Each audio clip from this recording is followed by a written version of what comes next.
This isn't cookie cutter. This isn't the Holy Grail. This isn't how it's always going to be. This isn't every situation, because we know every situation is different.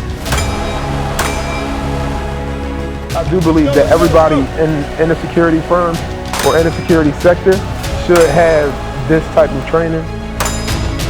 People ask me, how'd you get so into it? How'd you get into EP, or how did you get into security in general, armed security? And I used to tell people it's about your effort. You have to go look for these courses.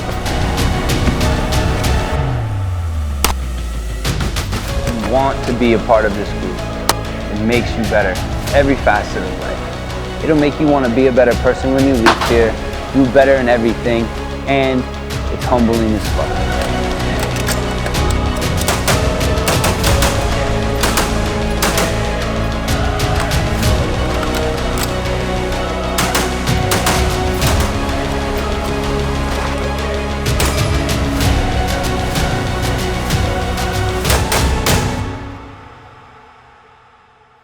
Don't think everything is simple and easy.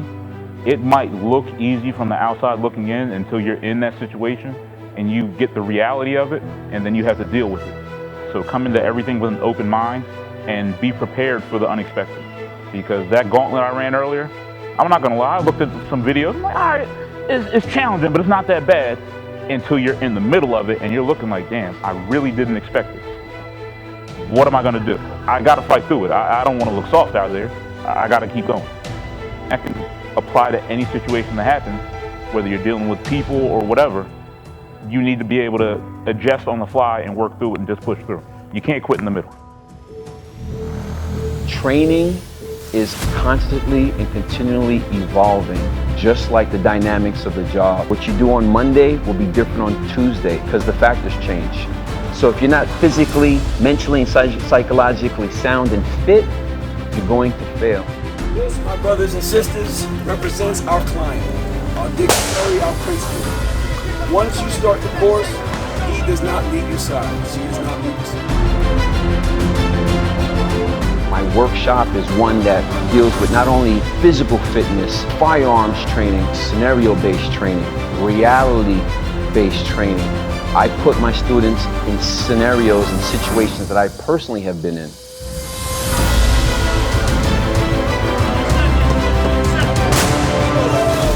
Train to failure, and the only reason you train to failure is because it'll happen in training, not in real life. When people have not been pushed to their brink, when people haven't been pushed to their limits, they recoil, they retreat, or they cower. My training is designed to push you to the point so that you push forward and not backwards.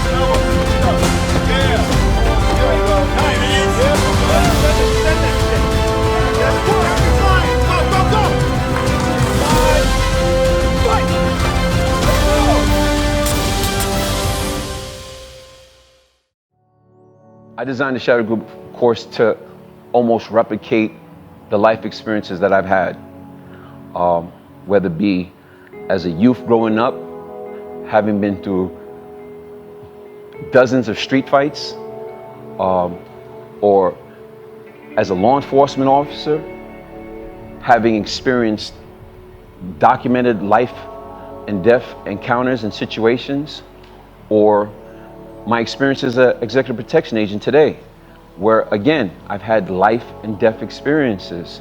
I'm trying to recreate those energies out on the course to mimic my experiences so that my students can get a taste of what it's like. The average street fight is less than a minute. Less than a minute. My last physical encounter in New Zealand where I got stabbed and subsequently received 61 staples and lost my bicep muscle. That fight lasted over 3.5 minutes, where I'm fighting 4 guys. And I can remember myself coaching myself, do not quit. Keep fighting, keep pushing, keep fighting, keep pushing. That's a psychological strength. That's a mental strength. A lot of that type of strength you can't teach. It's either in you or it's not. They have a flight or flight state of mind out here. What you're going to be is defined by your life experiences and your training.